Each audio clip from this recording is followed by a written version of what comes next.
In the quiet northern town of Hyde, England, the name Harold Shipman once inspired trust. To thousands of patients, he was a kind, reliable family doctor, a man who listened, comforted, and seemed to care. But behind his calm, professional smile hid a darkness that would make him the most prolific serial killer in modern history.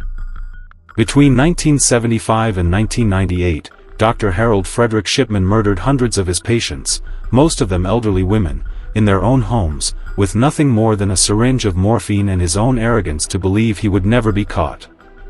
Shipman's story begins in Nottingham, where he was born in January 1946. He was the second of 4 children in a working-class family. His mother, Vera, was the dominant figure in his life, proud, strict, and deeply influential.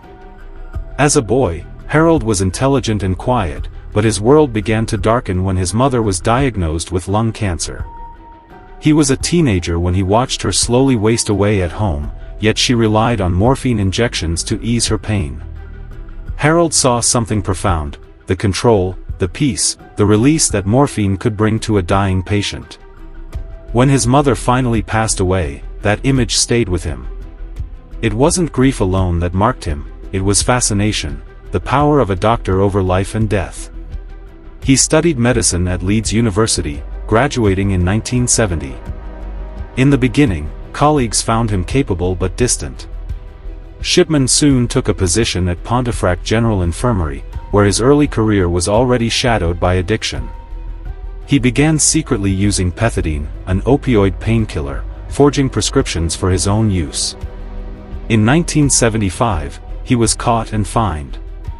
Rather than lose his license permanently, he received treatment and was allowed to continue practicing. The system gave him a second chance, a decision that would later haunt the medical establishment. By the late 1970s, Shipman had established himself in general practice in Hyde, a small town outside Manchester. He became known as Dr. Fred, approachable, always willing to make house calls. Patients liked him because he seemed caring and available. For elderly women, especially widows or those living alone, Shipman became a trusted figure, someone who would visit, listen, and reassure them. No one suspected that behind those visits lay a pattern of death. The killings were almost invisible.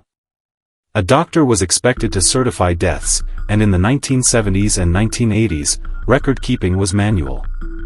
Many of Shipman's patients died suddenly but appeared to have died peacefully, sitting in their chair, fully clothed, sometimes with the television still on.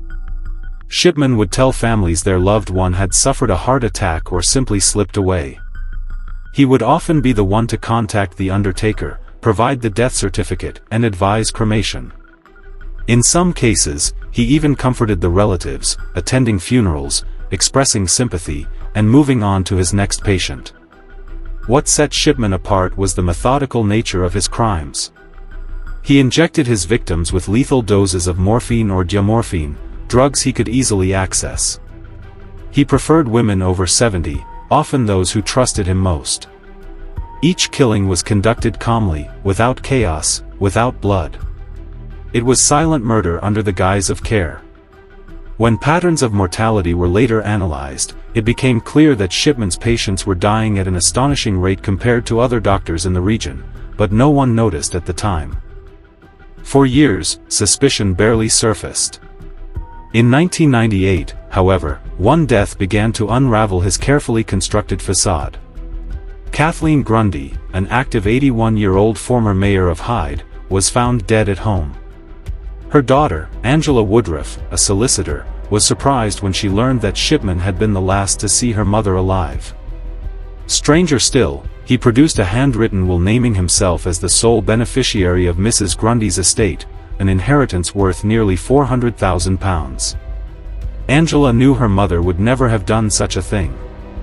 The signature looked forged, and she reported her concerns to the police.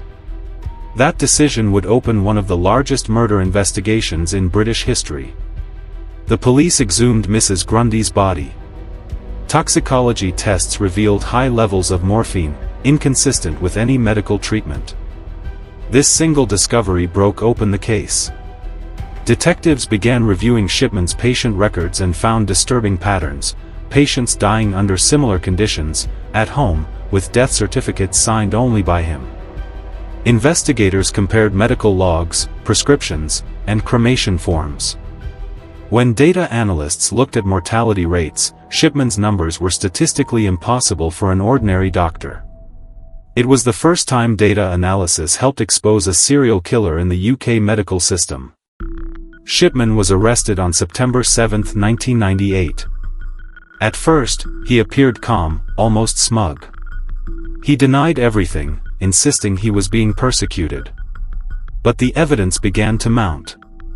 Police searched his home and found the typewriter used to forge Mrs. Grundy's will, along with records of drugs he had ordered and signed out. Dozens of death certificates showed similar wording, old age or cardiac failure, and all had been certified solely by him. As investigators dug deeper, they exhumed more bodies. Each time, traces of morphine appeared. Witnesses recalled how Shipman often discouraged postmortems or told families that no further examination was needed. Colleagues admitted they found him odd but never imagined him capable of harm. By the end of the investigation, the police had identified at least 15 deaths with clear forensic evidence, but analysts estimated his real number of victims exceeded 200. The trial of Harold Shipman began at Preston Crown Court on October 5, 1999. The courtroom was filled with grieving families, journalists, and stunned members of the medical community. The prosecution, led by Richard Henriquez QC, presented a meticulous case. They described how Shipman deliberately administered lethal doses of morphine, altered patient records afterward to make it seem as though death was expected, and falsified documents to avoid suspicion. The forged will of Kathleen Grundy served as his downfall, proof of greed layered on top of murder. Throughout the trial, Shipman maintained an air of superiority. He refused to admit guilt, avoided eye contact, and often sat motionless as witnesses described his victims.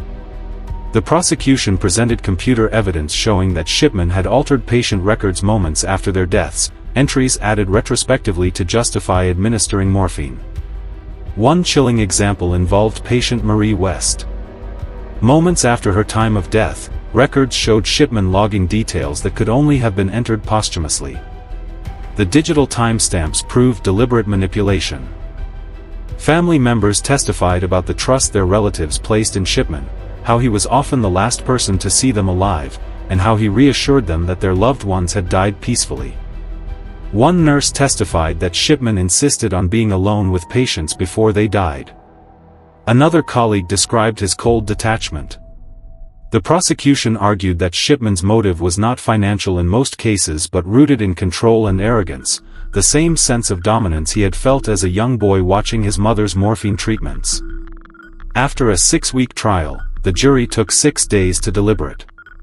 On January 31, 2000, Harold Shipman was found guilty of 15 counts of murder and 1 count of forging a will. The judge sentenced him to life imprisonment, recommending he never be released. In the courtroom, gasps echoed as the verdict was read.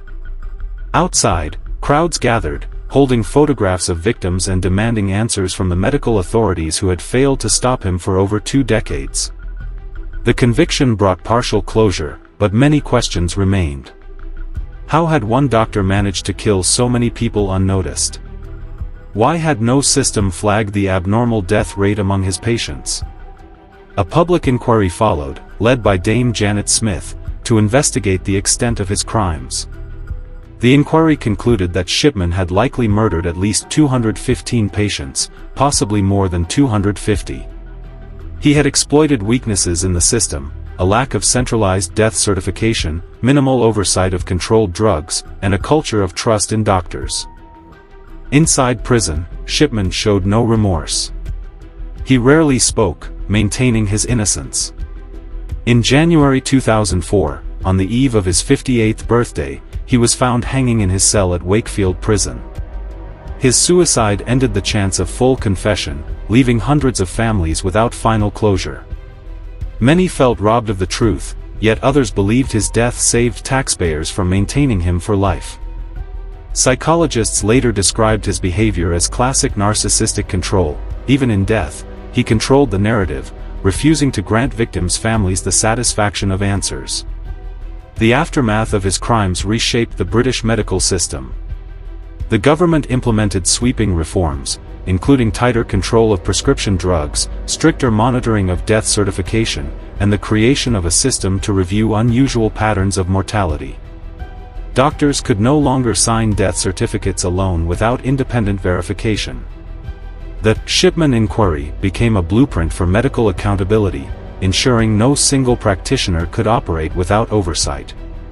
To this day, the total number of Shipman's victims remains uncertain.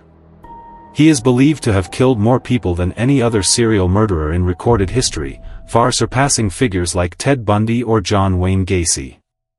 His victims were mothers, grandmothers, neighbors, ordinary people who trusted their doctor implicitly. The horror of his crimes lies not in their brutality but in their banality. There were no screams, no chases, no dramatic violence. Only silence, a syringe, and the betrayal of trust. For the families of Hyde, the legacy lingers. The homes where he practiced are now gone, his medical record sealed, yet the memory remains. Shipman's case shattered the illusion that evil is always visible. It forced an entire nation to question the very foundation of trust in healthcare. Reporters who covered the case recall the chilling irony that one of Britain's most respected professions produced its deadliest killer. Harold Shipman's story stands as a grim reminder that monsters do not always hide in the shadows. Sometimes, they wear white coats and carry stethoscopes. His methodical nature, his arrogance, and his calculated calmness distinguish him not as a man driven by passion or revenge but by the quiet intoxication of power. He played God for over 2 decades, deciding who would live and who would die, confident that no one would ever notice. And for far too long, no one did. Even years after his death, the Shipman case continues to appear in medical ethics discussions and criminology studies. It has inspired documentaries, books, and research papers exploring the psychology of doctors who kill. Many experts suggest that Shipman's actions were driven by a mixture of childhood trauma, narcissism, and an obsessive need for control. Others believe he found a twisted comfort in replicating the morphine-induced deaths he had witnessed as a teenager, projecting his mother's suffering onto his patients. In Hyde, the victims' names are inscribed on a memorial garden, a quiet space where relatives can remember those who were taken. Every plaque tells a story of a life ended too soon by someone they once trusted completely. For the community, healing took years. Every elderly resident who had once been his patient was haunted by doubt, wondering if their loved one's death had really been natural. As time passed, Shipman became both a symbol of evil and a catalyst for change. His case redefined how Britain viewed medical authority. Doctors, once beyond question, were now subject to scrutiny and audit. The reforms that followed saved lives, but the shadow of Harold Shipman still lingers over British medicine. In interviews, some of his former patients who survived described their shock. They had once felt lucky to have such a caring doctor. The Shipman case endures because it forces us to face uncomfortable truths about trust, power, and the fragility of oversight. It reminds us that evil often hides in plain sight, shielded by respectability and routine. Harold Shipman, the quiet doctor from Hyde, was not a maniac in the traditional sense. He was meticulous, composed, and terrifyingly ordinary. And that ordinariness made him even more dangerous. For over 20 years, he held absolute control over life and death, until one forged will and one determined daughter finally exposed him. His downfall was not brought about by police intelligence or forensic technology alone, but by the persistence of someone unwilling to accept an easy answer. In the end, it was a handwritten lie that unraveled a lifetime of deception.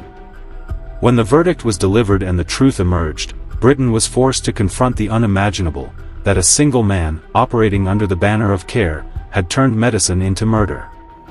The story of Harold Shipman remains one of the darkest chapters in criminal history, a chilling reminder of how trust can be weaponized and how vigilance can mean the difference between life and death. Even now, decades later, his name carries weight not just as a killer, but as a warning. The reforms born from his crimes continue to protect patients today. Yet behind every policy and safety measure lies the echo of those quiet murders, the lives lost in the hands of a man who was supposed to heal. Harold Shipman's story is not just about the evil one man can commit, it's about the vigilance a society must maintain to ensure it never happens again.